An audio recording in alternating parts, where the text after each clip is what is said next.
Қайырлы күн достар, бүгін сіздермен бенто тортын дайындаймыз. Жасалу жолы оңай. Бізге ұн, жұмыртқа, тұз және қант керек.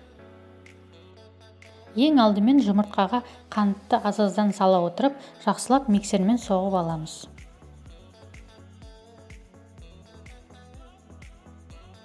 Массамыз осындай болып шығу керек. Тұзымызды саламыз. Енді ұнымызды осылай аз-аздан сала отырып, лопаткамен араластырамыз. Миксермен соғуға болмайды.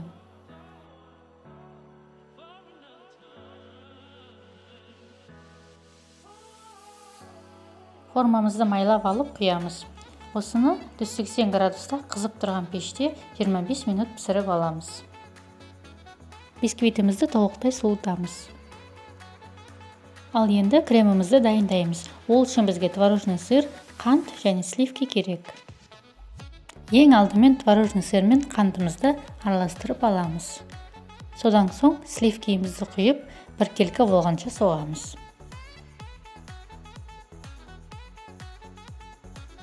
Сливки құйғаннан кейін көп соқпаңыз, іріп кетуі мүмкін.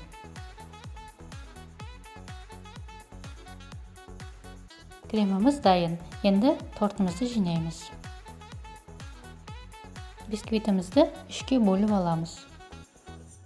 Пропитка дайындаймыз. Ол үшін су мен сгущенка керек. Жақсылап араластырып алып, бисквитімізге жағамыз.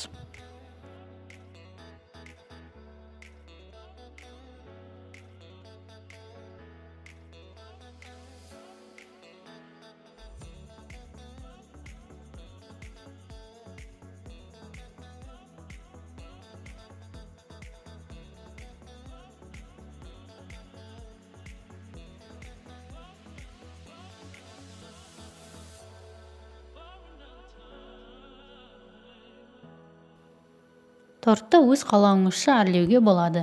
Мен жасыл түсті бояғышты қостым.